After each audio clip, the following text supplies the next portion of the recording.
Hello, good morning, everyone. Thanks for having me here. My name is Dr. Kong Wei Yan, a consultant physician and nephrologist. So, in conjunction with World Kidney Day, which falls on every March, so I'm going to talk about care for amazing kidneys today. So, these are the content I'm going to go through.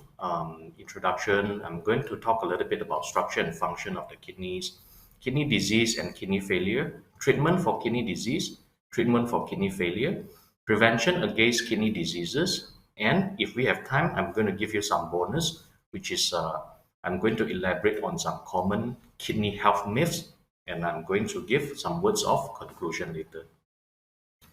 So, introduction. Chronic kidney disease, or what we call CKD, is a very, very common but unfortunately silent and often under-recognized condition. So everybody is talking about stroke, everybody is talking about heart failure, heart disease, and whatnot, but almost no one talks about kidney problem. Yeah. So I'm going to bring to your attention about this scary condition. So I'm going to give you some statistic. In Malaysia, the prevalence of adults with chronic kidney disease in 2018 is reported at about 15.48%. And this is a major growth as compared to 9.0%, 9.07% just in 2011. So if we look at the trend from 2011 to 2018, which is just a span of 7 years, the prevalence of adults with chronic kidney disease in Malaysia has increased from 9 to 15%. That's a huge jump. Yeah. So to give you some other background, so if we do the calculation, the prevalence of adult with chronic kidney disease is about 1 in 6. Yeah, 15% is about 1 in 6. So the prevalence of diabetes in Malaysia is 1 in 5 adult individual. And for obesity and overweight in Malaysia, it is 1 in 4. So all these are very scary statistics because obesity and also diabetes mellitus can lead to kidney problem as well. So we are estimating that the prevalence of chronic kidney disease in Malaysia will just be ever increasing if we don't control the pandemic of obesity and diabetes in Malaysia.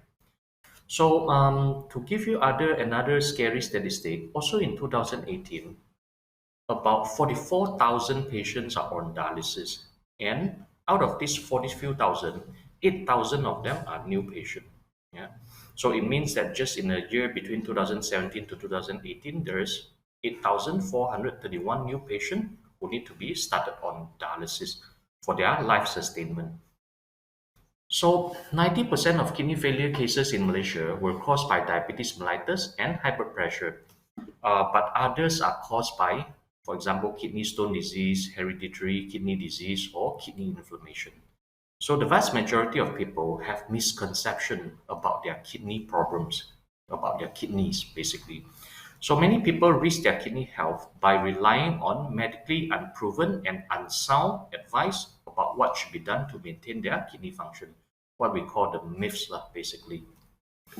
So I'm going to talk about the structure and function of the kidneys. So this is your kidney.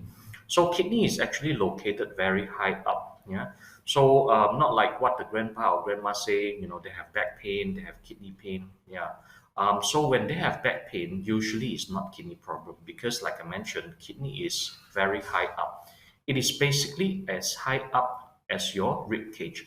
So the lower portion of your kidneys are actually being protected, yeah, by the rib cage, essentially. Yeah, so that's how high up it is. So how about functions of the kidney? So kidneys involved in the elimination of waste product through an internal blood filtering system. So the control of body's delicate chemical and fluid balance are basically one of the other function of the kidney as well.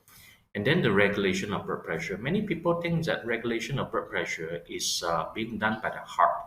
Yeah, but that's an error. Yeah, that's a misconception. Essentially, a lot of blood pressure problem originated from the kidney and not the heart. And then the kidney also involved in the production of red blood cell and also the maintenance of healthy bones. So I'm going to talk about kidney diseases and kidney failure. Yeah. So What are the definition of kidney diseases? So kidney diseases are defined as a state where the kidney function is low and not able to cope with the demand of the body. So we can have acute renal failure or what we call acute kidney injury, which is the dysfunction state of sudden onset from previously normal kidney function and usually reversible. Chronic renal failure or chronic kidney disease, on the other hand, is gradual and progressive dysfunction of the kidneys and is usually not reversible. End-stage kidney disease or end-stage renal failure, whereas is a state where the dysfunction of the kidneys are so severe that one needs renal replacement therapy to survive. So this renal replacement therapy, we always call RRT, are either hemodialysis, peritoneal dialysis, or kidney transplant. So chronic kidney disease and end-stage kidney disease are different spectra of the same condition, essentially, which is irreversible, not reversible, not like the acute renal failure I was talking about. And then, as you know, it's a very costly disease to treat. And people with kidney disease, be it acute or chronic, they have got very high morbidity and mortality or death rate. So causes of kidney diseases. So the major ones, as I mentioned just now, in Malaysia, 90% of the people with kidney diseases are due to diabetes and hyperpressure. So, but you can actually have glomerular diseases, yeah, which are kidney inflammation. Yeah, when we are talking about kidney inflammation, we are talking about these glomerular diseases. The common ones are SLE, IgA nephropathy, and so on. And then people can have urinary tract problem, for example, kidney stone disease. Yeah, if it's uncontrolled, we can kidney stone disease can damage the kidney in long run as well. Yeah, and then some people can have congenital kidney problem like what we call ADPKD. Yeah, and you can have other issue, other insults to the kidney that might damage the kidney as well. For example, chronic and long-term consumption of some medication, some herbal remedy, and also infection also can cause kidney problem. Yeah. So what about other risk factor? So this one I need to talk about it because a lot of people don't aware of this. Yeah, are not aware of this. So chronic and long-term consumption of pain medication in the NSAIDs category can damage the kidney. So ibuprofen, apoxia, constant, and things like that. If you are taking it once in a while, that's fine. But if you are taking it like candies for prolonged period of time, then you are risking. Um, you are actually having the risk of damaging your kidney. Smoking, yeah, everybody knows smoking damage the lungs and have effect to the heart. But I need to tell you that smoking can affect the kidneys big time as well. Yeah, so high cholesterol, sedentary lifestyle, premature birth, yeah, can contribute to kidney problem and possibly supplements and a lot of herbal remedies. So symptoms mean how would you feel? Yeah. So unfortunately, the symptoms for kidney failure are very vague. Yeah, not like other organs. For example, if a patient have lung diseases, they can have difficulty breathing. When they have heart disease, they might have chest pain. But for kidney diseases, the symptoms are so vague until the patient might not aware that these symptoms are actually symptoms of kidney failure. Yeah. So for example, tiredness. Yeah, everybody can have tiredness and loss of appetite, which can be caused by various factors. But some more specific ones can be bubbly urine. Yeah. Reversal of day-night cycle, meaning that you really, really couldn't sleep during the nighttime, but you wanted to sleep all day long during the daytime. Difficulty in breathing, skin itchiness, yeah, and so on and so forth. Lah. Yeah, in a very advanced stage, people with advanced kidney failure can have less urine output. They can have seizure, they can have coma, they can have death if not treated. So you can feel perfectly fine, but still have kidney disease. Yeah. So signs, what does it mean by signs? Signs are what we can see externally, yeah, when we examine the patient. So we can have fluid retention, manifested by ankle swelling, swelling around the eyes, especially for pediatric population, belly distension, or fluids in the lungs or heart. And the patient can have very labored breathing. Yeah, they breathe very difficultly. So they might appear pale, sallow, or there might be some abnormal pigmentation on the skin area. They can have scratch mark because of itching. They can have high blood pressure, they can have confusion. But the patient can look perfectly fine on physical examination by the doctor, but still have kidney disease. So this is an example of ankle swelling. So how about treatment of kidney disease and treatment for kidney failure? So treatment of kidney disease, of course, we need to control the blood pressure. Whatever is causing the kidney problem, the first and foremost and the most important strategy is to control the blood pressure. And then, of course, for people with diabetes causing kidney failure, we need to control the sugar. And then low cholesterol. Yeah, sometimes we need medication to bring down the cholesterol. And bear in mind that most of the cholesterol medication, in addition to lowering the cholesterol, it can protect the blood vessels as well, including blood vessels of the kidneys. Lifestyle modification. So this is a very, very important aspect. Yeah. So if we are going to, if you carry on with your unhealthy lifestyle, there's really no point to throw you a bunch of pills. Yeah, it doesn't work. So exercise, stop smoking, dietary management. Yeah, especially low sugar and low salt diet. Yeah. Usually we advise for high fiber diet. And treatment for specific diseases. For example, if the kidney disease is caused by kidney inflammation, then we treat the kidney inflammation. If the patient's kidney problem is because of kidney stone or other urinary tract problem, we need to refer to the urology specialist, yeah, to take care of the problems. So how about treatment for kidney failure? Kidney failure or end-stage renal failure or end-stage kidney disease, as I mentioned just now, means that the kidney failure, the kidney disease is so bad, yeah, until they need some form of renal replacement therapy for life sustainment. Yeah, otherwise they will die. Yeah, if none of these treatment are initiated.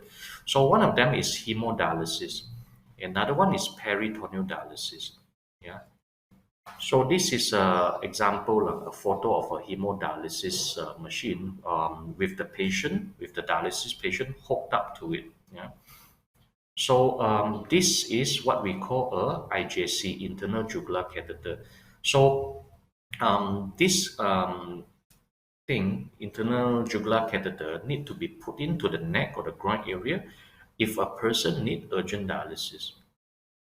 So this is what we call a fistula at the forearm. So for those of you who have seen your relative or your friend on dialysis, so this fistula is created by the vascular surgeon for long-term hemodialysis because we really cannot use the catheter for a prolonged period of time. So this is a Tankoff catheter which we insert for peritoneal dialysis. So which type, if you have question, if you ask me, which type of dialysis is better and which type of dialysis is more suitable for your parent or for your relative or for your spouse or for your friend who has got end-stage renal failure, then you really need to consult the kidney doctor, yeah, for better advice because no one size fit all. Yeah, every patient is different. So this is another picture of peritoneal dialysis, and the patient is exchanging the fluid. Yeah, meaning that they put fluid inside the belly, and after a few hours, the fluid in the belly will clean off the toxin, and then we drain out the fluid. Yeah. So kidney transplant is another renal replacement therapy, but unfortunately, kidney transplant is not for everybody. Yeah, it's just reserved for those who is having end-stage renal disease, but they are still relatively quite healthy. Yeah. So these are some pictures of kidney transplant. So for kidney transplantation, we don't take out the original failed kidney. Yeah, we just put the new kidney into our iliac fossa. So prevention against kidney diseases. So these are quite important informations for you to know. So of course we need to check our blood pressure regularly. Blood pressure is also a silent killer. A lot of people are having diabetes and high blood pressure without them knowing it. Yeah, unless you check them regularly. Regular medical checkup. So usually we advise everyone who is more than 40 years of age should get a annual checkup, yeah, by their trusted doctors. If there's any issues with their blood tests or ECG, they should be referred to see the specialist doctor as early as possible because a lot of diseases can actually be controlled, be stopped, or be reversed if the specialist see the diseases early, including kidney diseases. So regular exercise is more important. Yeah. So relax and take breaks is very important as well. Yeah. Not for only for the kidney health, but for our health in general. Yeah. Mental health, for example. Stop smoking. As mentioned, we all talk about smoking causing damage to the lungs and the heart and whatnot, but we never talk about smoking can actually damage the kidneys. Yeah. So also take your prescribed medication regularly. I need to emphasize it is prescribed medication, meaning that medication that are being given by your doctors. Yeah, not the over-the-counter medication that you go by regularly. Yeah, when you are not feeling well and things like that. Yeah. So avoid taking unnecessary supplement and avoid taking pain medication regularly. So healthy eating habits also help with preventing or minimizing the risk of developing kidney failure or kidney disease. So healthy cooking, limit the salt intake, limit added sugar to the food and drinks, low fat food, high fiber diet. High fiber diet is quite important.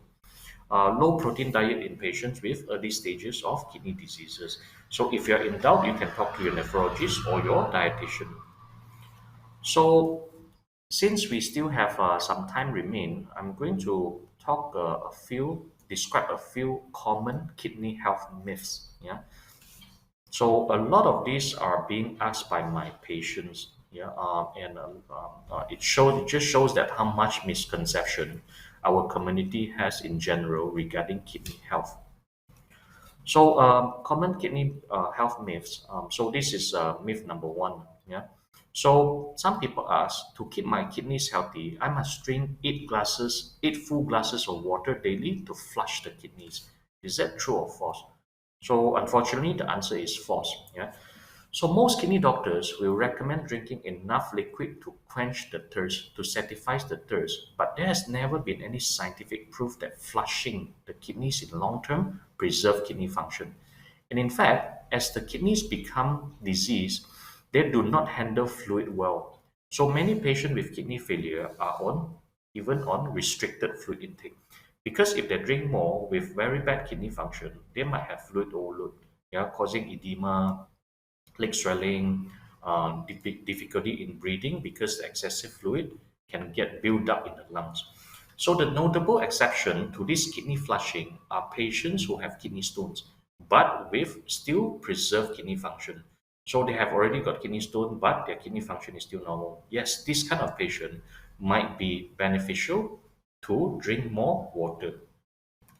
So myth number two, I will know if I will know it if I have kidney disease because it's usually accompanied by pain in the side or at the back. True or false? So again, this is false. Yeah, as I mentioned just now, kidneys are actually quite high up. Yeah, it's actually at your upper back area. Your kidneys basically are well protected by the rib cage, so it's as high up as that level. Yeah, so when the elderly people complain of back pain, and things like that, it is usually 99% not because of kidney problem. And in fact, most of the kidney problem don't have symptoms of pain, like I mentioned just now. So in the vast majority of cases, kidney disease show no symptom until they are very advanced, usually below 20 to 30% of function remain. Then only they develop symptoms. Yeah. So that's why early detection is important. So pain is not one of the common presenting symptoms. In most cases, kidney pain only happens if there's a significant obstruction of the urine flow of the kidney or in significant kidney infection. Then only people will have pain as one of the presenting complaint. So more common symptoms of kidney failure, as I mentioned just now, include bubbly urine, new onset or worsening of blood pressure, leg swelling, difficulty in breathing, etc. So again, it is false. So myth number three. So if I urinate frequently, it is a good sign that my kidneys are very healthy, no problem. So is it true or false? Well, I would say that it is false again. It is quite the opposite actually. Yeah. So diseased kidney are unable to concentrate urine. Hence, it produces large amount of urine while not removing waste product. This is what is happening during the early stages of kidney problem. Yeah. So urine production usually will only decrease in very advanced kidney failure. In fact, most of the patient who is going to be started on dialysis because their kidney function is so bad, they still have a very, very significant amount of urine output. Most of them don't even notice that their urine output is decreased when their kidney function has been so bad until they need to be started on dialysis. So myth number four, I don't have diabetes or high blood pressure so that I don't have to worry about my kidneys. True or false? Again, this is another common misconception. False. Yeah. So although the vast majority of kidney disease are caused by diabetes or hypertension, in the case of Malaysia is about 90%. There are other causes of kidney diseases as well. So for example, kidney inflammation, yeah, for example, hereditary kidney diseases, yeah, urinary tract problem, for example, kidney stone disease and whatnot. So another issue is how sure are you that you don't have diabetes or hypertension? Yeah, because these two conditions are also not symptomatic at early stages. So myth number five, I think this is my last slide, last few slides.